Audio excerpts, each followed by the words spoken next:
ስለሚወዳት ነው በእርግጥ እንደዛ ደስ ያለው። ሽማግሌ ለመላክ በጣም ደስ ብሎታል። ከሚገባው በላይ ነው ደስታውና ያያችሁት እንግዲህ።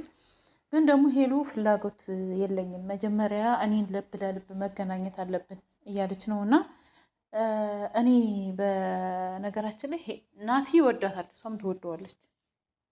እውነት ከሌላም ጋር ሆነ ስለ ናቲ ታነሳለች። ግን ደግሞ ያጠፋው ጥፋት አለ። ያን የጠፋውን ጥፋት በይቅርታ ይቅርታ ባብሎ በይቅርታ ተመልሰው ከዛ እንደገና ተመካክረው ሽማግሌ ብልክ ነው አሪፉ ማለት ነው ብዬ ነው የማስበው እንደኔ አስተሳሰብ። ደግሞ ሄሉም ለምን ትፈራለች ምናምን ለምን ፈራች ወይንም ምናምን ብዬ እሷም እንትን ማለት በእኔ አስተሳሰብ ልትፈራ በህይወታችሁ ላይ ተደጋጋሚ ነገር እንትን ሲከሰትባችሁ ትፈራላችሁ። ገባችሁ አይደለ? ግን ደግሞ ሁሉንም በትዕግስት በማስተዋል ነገሮችን በይቅርታ ፈተው ከዛ ሽማግሌ ቢልክ አሪፍ ነው ብዬ ነው የማስበው። እርግጠኛ ነኝ መጀመሪያ አሰብበት። በችኮላ የሚሆን ነገር አይደለም። በችኮላ የምናደርገው ነገር እኔ እናንተን አንድ አያደርገንም እያለች ነው። እኔ እስማማለሁ፣ በሀሳቧ እስማማለሁ። ማንኛውም ሰው የሚለው ሽማግሌ መላክ ለቤተሰብ ክብር ነው፣ ለእሷም ክብር ነው፣ ክብር ነው።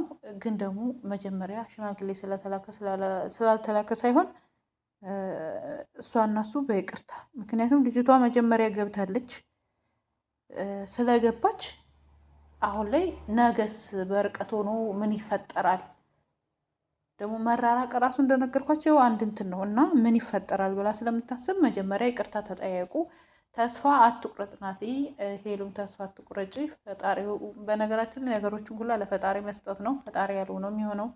ህልዋችሁ ነው እንግዲህ የሚወስነው፣ ሰው ሳይሆን እናንተ በወሰናችሁት ወይንም ሌላ ሰው ባለላችሁ ሳይሆን ማለት ነው። ፈጣሪው ባለው ነው የሚሆነው ማለት ነው። እና ግን ይቅርታ ጠይቃት፣ ተስፋ አትቁረጥ ብያለሁ ናቲ ማለት ነው። ምክንያቱም ልጅቷ ናት ያበላሽባችባቸው እንጂ ሄሉም ተመልሳ ከናቲ ጋር መሆኑን ጠልቶ አይደለም፣ ናቲም ከሄሉ ጋር መሆኑን ጠልቶት አይደለም። ያው ነገሮች አንዳንዴ የሚመጣው ፈተና ሁላ ለበጎ ነው ብላችሁ እግዚአብሔር ስለሚመርጣችሁ ነው እንጂ እግዚአብሔር ለኛ ያለውን አንዳንድ ጊዜ ያስቀምጦታል ማለት ነው። ውድ ቤተሰቦች እና ናቲ ተስፋ ሳትቆርጥ ይቅርታ ጠይቃትና ተስማሙ ነው የምለው በእኔ እንደኔ ሀሳብ ማለት ነው። እና ውድ ቤተሰቦች እናንተም ሀሳብ አስተያየታችሁን ምን ማድረግ አለባቸው? እነሱ መግባባት አለባቸው የመሰላቸውን ደስ ያለችውን አስተያየት ስጡ። እኔ ግን መጀመሪያ እነሱ መግባባት አለባቸው፣ ይቅርታውን መቀበል አለባት ሄሉ ብዬ ነው የማስበው። በነገራችን ላይ ሴት ልጅ ስለሆነ ልትፈራ ትችላለች እና እኔም በእሷ ቦታ በሆን እፈራለሁ። መጀመሪያ የሄሉን ይቅርታ መቀበል አለባት፣ የናቲን ይቅርታ መስማማት አለባቸው ብዬ ነው የማስበው።